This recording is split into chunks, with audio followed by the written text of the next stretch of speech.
shift to the Boilermakers of Purdue. What's right with them? I mean, do we really need to go anywhere other than Caleb Swanigan? I mean, Biggie for National Player of the Year, and let me get this right, it's actually a website that Chris Foreman and his staff there at Purdue have started. It's Biggie for, the number 4, NPOY, Biggie for National Player of the Year.com. You got to check it out.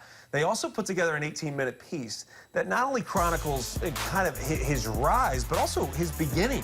It's one of the most motivational things I've watched, and it all starts with Biggie. And I think the attention he's getting is taken away from that guy, Dakota Mathias.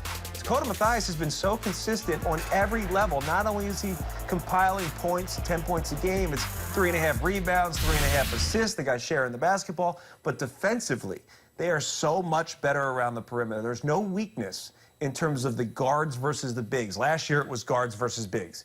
It was A.J. Hammonds and Isaac Haas and Caleb Swanigan were so dominant with that skyline, yet the guards were really bad.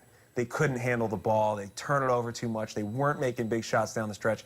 They're balanced this year, right, and that makes them really good. But I do love, you got to check it out. The 18-minute piece they did on Biggie was one of the most motivating things. I mean, I got back from where the heck it was, Minnesota, and the first thing I did was went to the gym.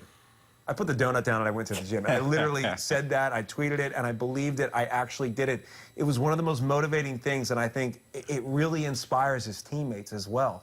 Not only what he's gone through, but where he's at. You know, I just mentioned the previous game was Wisconsin and Michigan, and Ethan Happ was so good until he got double-teamed. How come the double team doesn't seem to be that effective on Biggie if teams are to try to do that? Outside of his size, Biggie shoots the basketball.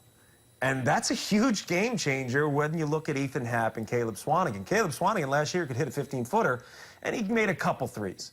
But it was really his spacing in the high-low. That's what it was more about. He needs to shoot that shot to be able to get high-low. Well, now, Caleb Swanigan has much more activity on the offensive end. He plays around the perimeter a lot. You have to respect his ability to pick and pop just as much as his ability to pick and roll. Plus, you got to respect the other 4 guys on the floor. Right. For Wisconsin, they're not shooting the basketball well.